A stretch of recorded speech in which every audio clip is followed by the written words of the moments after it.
Hey Rich Girls, Kirby here, and welcome to another episode of Rich Girls Guide.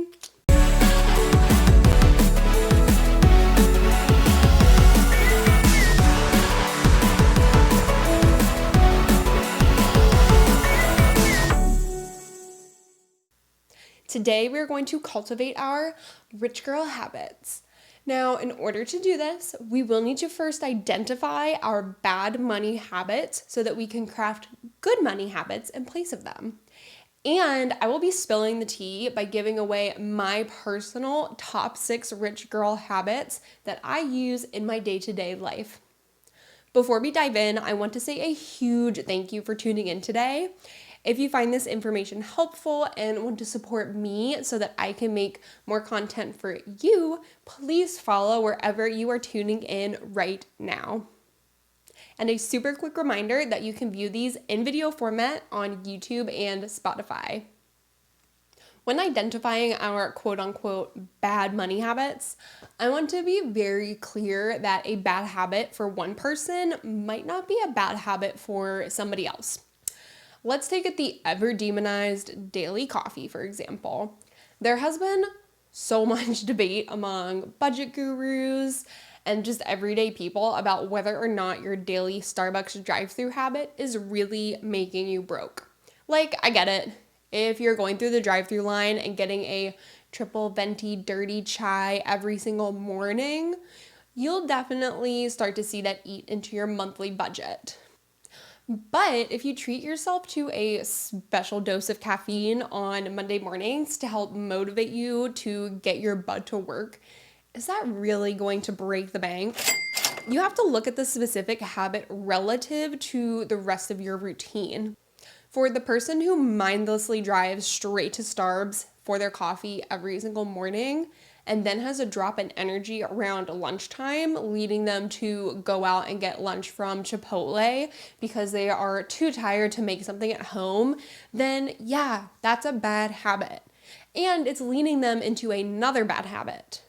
But for the busy mom who pays a monthly subscription to Panera, which is currently $12 a month, she might get her coffee fix on her way home from work so that she has the energy to pick up the kids, make dinner, and generally handle the tornado fuckstorm that can be a household with working parents.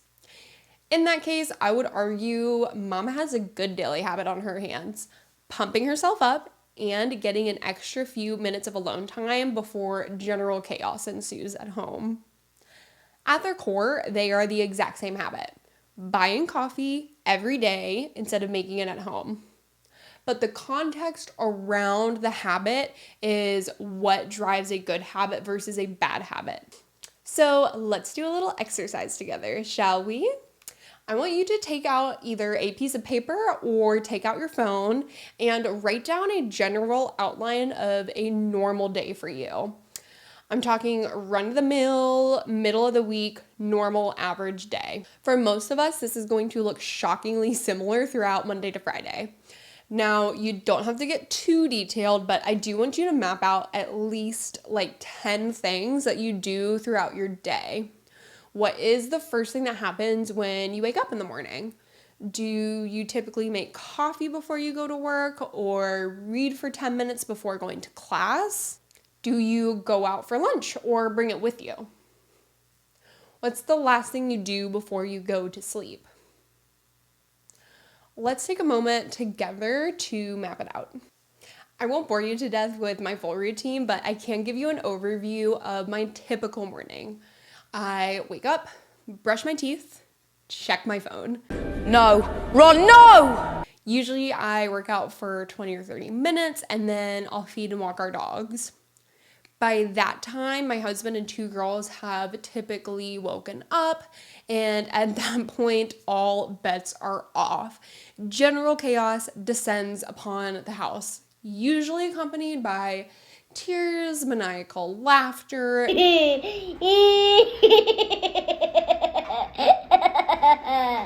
and lots of stomping up and down the stairs.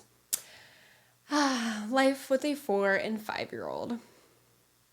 So let's identify some of my good habits versus some of my bad habits. Waking up early before the rest of the family. This is a fabulous habit. I love that I get to have a little bit of alone time, and I am much more likely to work out if I'm up before everybody else is up. Checking my phone first thing in the morning, however, definitely a bad habit, for me at least. If I have any important emails, or let's be honest, I'm scrolling on social media, I might be inclined to skip my workout unintentionally and take the dogs for a shorter walk because I wasted my time in the morning when I totally could have responded to that email later in the day or just not scrolled on social media. Working out in the morning, extremely good habit, for me at least. If I do not work out first thing in the morning, usually there's no chance in hell that I'm cramming it in after a long day of work. There's just way too many distractions in the house, and I like to spend time with my family in the evening. So now that I have identified my bad habit, checking my phone first thing, let's take a look into how that might spill over into the rest of my day. On the surface, checking my phone first thing in the morning might just seem like a regular bad habit as opposed to a bad money habit. But as we all know, most habits are intertwined with other habits. If you have ever read the book Atomic Habits by James Clear, then you are probably familiar with the term habit stacking. By the way, if you have not read that book, I would highly recommend it. You can find it for free at most local libraries. Anyways, habit stacking is essentially the idea that if you incorporate one small good habit and then that leads into another good habit, you can eventually build whole routines by stacking one good habit on top of another. What? Of course, this can go both ways. If you start with one bad habit, even if it's small, this might lead you into another bad habit, and now we have the potential of spiraling into a routine of bad habits. So if I start my day by looking at my phone and I just get into scrolling, this bad habit could spill over into skipping my workout. If I skip my workout, I will have less energy throughout my day. Again, this is just something that I know about myself. It's something that I have come to learn over time. Working out first thing in the morning gives me way more energy throughout my day. Counterintuitive, I know. Something I've noticed is that on days when I have less energy, I am much less likely to cook myself a well-balanced meal at home, and I am much more likely to go out and order pre-made food, or God forbid, order Uber Eats. No, God! Now, let me be clear, there's nothing wrong with ordering food or going out for lunch, especially if it means that you are getting food into your belly or spending time with a loved one. We are not here for meal skipping. What I am against is frivolous spending on food that is not worked into your budget ahead of time. Because let's be honest, the more food you unintentionally order, the more groceries in your fridge are going bad and getting tossed in the garbage. I know from firsthand experience. So for me, looking at my phone first thing in the morning is potentially a bad money habit. For you, it might look like something totally different, and that's okay. Whether it's online shopping when you're bored at work, getting your nails done every single week because you're insecure about your self-image, or grabbing a lottery ticket every time you go into the gas station because that's just what you've always done, and it's not even a conscious thought for you at this point. Again, all of these things I mentioned are not inherently bad purchases. Nail girlies, do not come for me. It just depends on the reasoning behind why you are spending your hard-earned money in that way and whether or not you are making it a habit.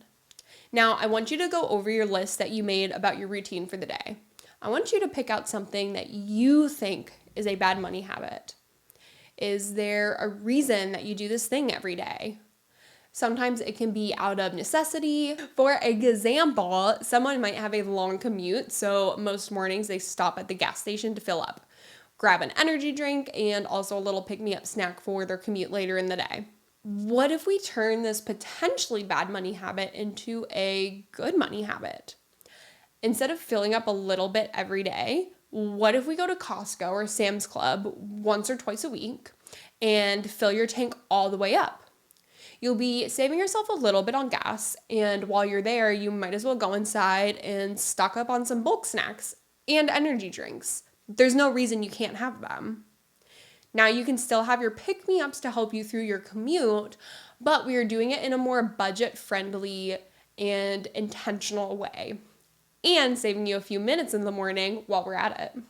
I want you to start thinking about your bad money habit and ways that you could potentially swap it out for a good habit. And who knows, maybe you can even start stacking some good habits on top of that one.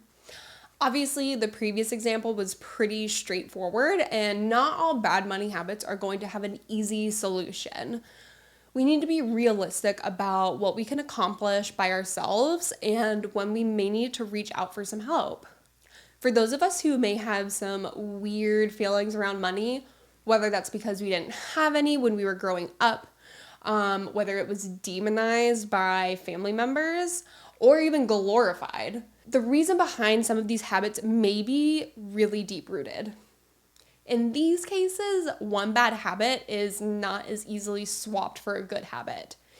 If you resonate with that or feel like you might be struggling with bad money habits due to something more deeply rooted, this is your gentle reminder that it might be time to talk it through with a therapist or a licensed professional. And there is nothing wrong with that. Now, moving on to the fun part, cultivating your rich girl habits. If you can start incorporating just one or two of these into your routine, I promise that you will start to see significant changes to your financial well-being within just a few months. Rich girl habit number 1, set up automatic contributions into your retirement and investment accounts, aka paying yourself first. This can even be as simple as automatically sending $50 into your savings account every month so that at the end of the year, you have an extra $600 to spend on whatever you want. By setting up the automatic payments, you are committing to yourself to continue these contributions. And hey, if the cash isn't in your account, it's not as easy to spend. Rich girl habit number 2. Every time you get a raise or your pay increases, increase the amount that is going into your savings and investment accounts. Lifestyle creep is something that can happen when you start spending more and more as your pay increases year over year. If you are continually spending more money and you get into the habit of relying on this extra income year over year, you better have enough in your retirement and savings to continue that same lifestyle when you retire. Social Security is not a guarantee for anyone under the age of 55, and pensions are pretty much unheard of nowadays, which means that the onus is on you to make sure that you have enough saved in your account to continue your lifestyle after you stop working. After you stop working, you're not getting a paycheck from your employer, you're having to pay yourself out of your accounts. This is especially important for younger people. The more that you can sock away now before kids, pets, health events, house, general life expenses, before all that is thrown your way, the better prepared you will be when your expenses do start increasing. Rich girl habit number 3. Now, this one might sound kind of stupid, but honestly, it has helped me so much. Unsubscribing from retail emails, aka unsubscribe from Victoria's Secret. If you are anything like me, I need a cleaned out email box at all times, which means that I open every single email that slides into my inbox. Now, back in the day when I had a bit of a shopping problem, Don't judge me. if I received an email about a promotion, it could be a BOGO sale, 25% off site-wide for 24 hours only, you get the picture. I was notoriously bad at justifying a small purchase because, hey, it was on sale. I don't remember what exactly the tipping point was, but I do distinctly remember sitting down on my floor in my room and clicking unsubscribe from dozens and dozens of retailers. Like, my fingers were actually cramping up by the end of this. By removing the temptation, I was able to decrease my discretionary spending tremendously and clean up my email inbox as well. Again, a little embarrassing, but I feel like a lot of my girlies can relate to that. Rich girl habit number 4. If you watched my first episode, you'll already know, but do not purchase something on your credit card if you do not already have the cash in the bank.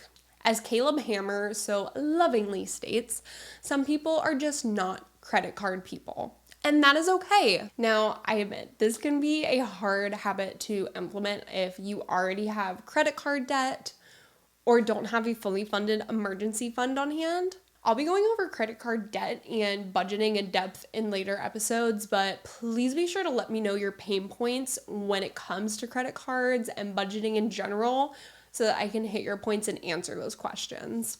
Rich girl habit number 5, keeping a fully funded emergency fund. Now, I'm going to expose myself here. My husband and I have literally never had a fully funded emergency fund. What's wrong with you? We can't all be perfect. But it is something that we strive to do, and we are starting to build ours back up again. Now, I am very embarrassed to say that it's not fully funded at the moment, but hey, I'm just keeping it real with you guys. I know all the experts say you need to stop contributing to all of your investment and retirement accounts until your emergency fund is fully funded. And ladies, they are not wrong. When I worked in wealth management, one of the first questions we always asked was whether or not a client had a fully funded emergency fund. So do not take this page from my book. Do not copy me. Make sure you are taking steps to fully fund your emergency fund. Just as a quick overview, an emergency fund is basically cash on hand that you keep in like a savings account, something super liquid and easy to get your hands on, like within 24 to 48 hours in the case of an emergency. And typically you want anywhere from 3 to 9 months worth of expenses. And this would help cover you in case of a unexpected job loss, if you have loss of income due to being in the hospital or health concerns, or if your house floods and you have to pay like a whole bunch of stuff, things are lost, maybe insurance hasn't paid out yet. It's exactly what it sounds like. Funds that you do not touch unless an emergency pops up. Last but certainly not least, we have rich girl habit number 6. This is by far my most important habit and the one that holds me accountable to continue the first 5. I check in on my financial goals and progress on a monthly basis. Yep, every single month. Now, you don't necessarily need to do this on a monthly basis. Some people prefer quarterly, so every 3 months, or even just semi-annually, so every 6 months. I found that the less I reminded myself about my financial goals, the less likely I was to reach them. So if you know you're more likely to bury your head in the sand and avoid finances altogether, I would definitely urge you to check in every single month. The way that I do this is I have a note on my phone and it's pinned to the top so I don't lose it in my multitude of notes. I currently have maybe like over 100 notes. Don't judge me. I then set a reminder on my phone for the first of every month to check my financial goals for the year so that I am reminded of what they are. I update how much progress I have made towards them, and I will also check every quarter and make adjustments if I need to. So that way I am more likely to meet my goals by the end of the year. Just like all things in life, habits are unique to each and every one of us. And you have the ultimate control in determining whether or not a habit is good or bad for you. It is never too late to learn a new good habit. Never too late. And it's never too late to unlearn an old bad habit. You just have to start. I would love to hear from you guys about what good money habits you've created for yourself and maybe what bad habits you're having trouble kicking to the curb. Click the link in the show notes or shoot me a DM and let me know about your money habits. And let me know in the comments, would you be interested in me answering questions on the show in a future episode? I want to give you the content that you guys want, so if there's enough interest and I get enough questions, I would definitely be down for a good old Q&A.